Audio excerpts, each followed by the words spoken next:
Pemirsa, putusan MK tentang batas usia Capres-Cawapres akhirnya turun. MK menolak batas usia diturunkan ke 35 tahun, namun memperbolehkan calon berusia di bawah 40 tahun, tapi apabila pernah dan sedang menjadi kepala daerah, maka bisa menjadi capres atau calon wakil presiden.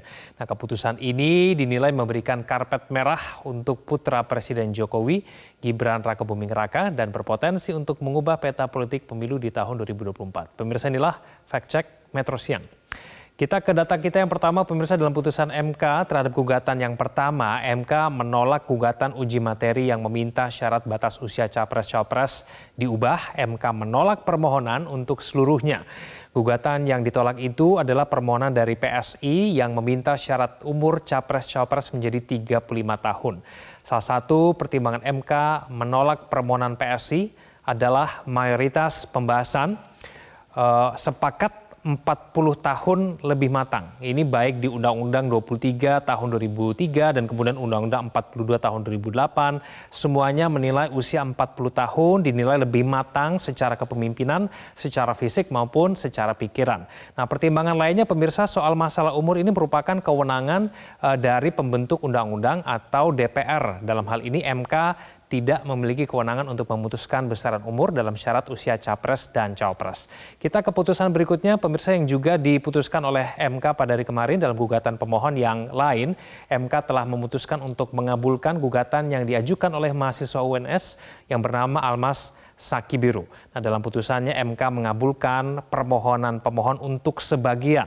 Nah, artinya mereka yang berusia di bawah 40 tahun tetapi pernah atau sedang menjabat sebagai kepala daerah, maka bisa melenggang di pemilihan presiden tahun 2024. Nah, apa saja alasan pertimbangan MK mengabulkan putusan ini?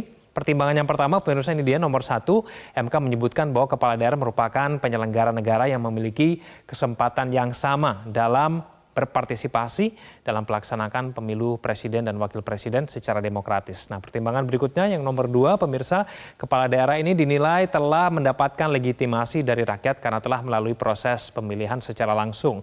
Nah, putusan inilah yang kemudian membuka pintu lebar untuk Gibran Rakebuming Raka melaju menjadi calon wakil presiden seperti yang sudah diisukan beberapa waktu ini. Pemirsa, karena Gibran memenuhi syarat, maka inilah kemudian simulasi peta politik terkini pasca putusan MK.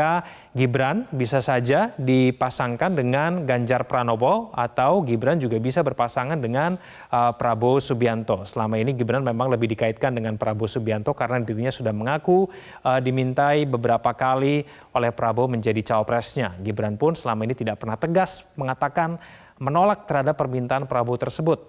Nah, di sisi lain PDIP pun juga belakangan tidak menutup kemungkinan Gibran menjadi cawapres Ganjar. Nah, nama Gibran yang sekarang memenuhi syarat menjadi pilihan menarik bagi gabungan parpol koalisi karena kita tahu ya bahwa Gibran adalah anak Presiden Joko Widodo. Sudah pasti apabila menjadi wakil presiden maka Gibran akan melanjutkan program-program Jokowi.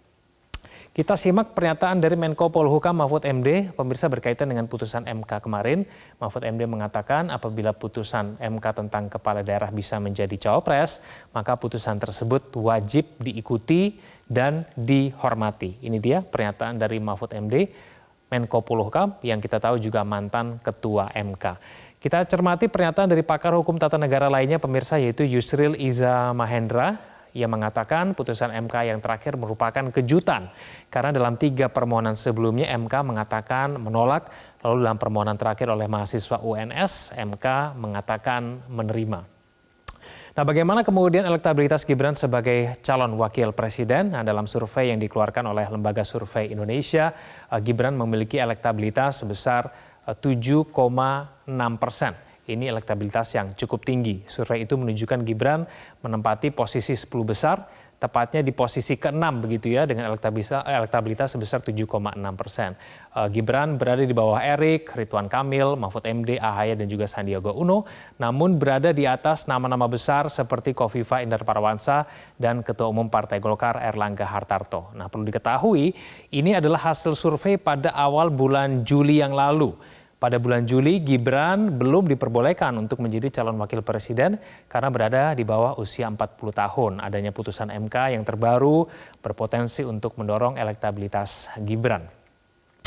Nah, pemirsa, kalau benar Gibran dipinang menjadi calon wakil presiden, tentu publik akan teringat pada pernyataan Gibran di bulan Desember tahun 2018 yang lalu, 5 tahun yang lalu. Ketika itu Gibran mengatakan bahwa dirinya memang tertarik masuk ke politik, tapi kalau mau masuk politik tidak saat itu, tidak di tahun 2018, tapi kemudian 20 tahun lagi begitu.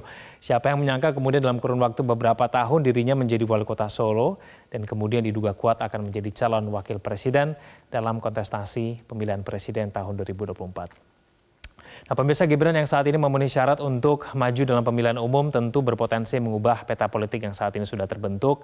Apakah mungkin Gibran yang merupakan kader PDIP mendukung calon presiden lain yang berasal dari partai lain? Dan apakah ada campur tangan ayahnya yang merupakan presiden mendorong anaknya menjadi wakil presiden? Yang jelas tanggal pendaftaran capres-capres semakin dekat, yaitu 19 Oktober 2023. Dalam kurun waktu itulah kita akan tahu, pertanyaan itu akan terjawab, apakah Gibran menjadi cawapres atau tidak. Extend sekarang.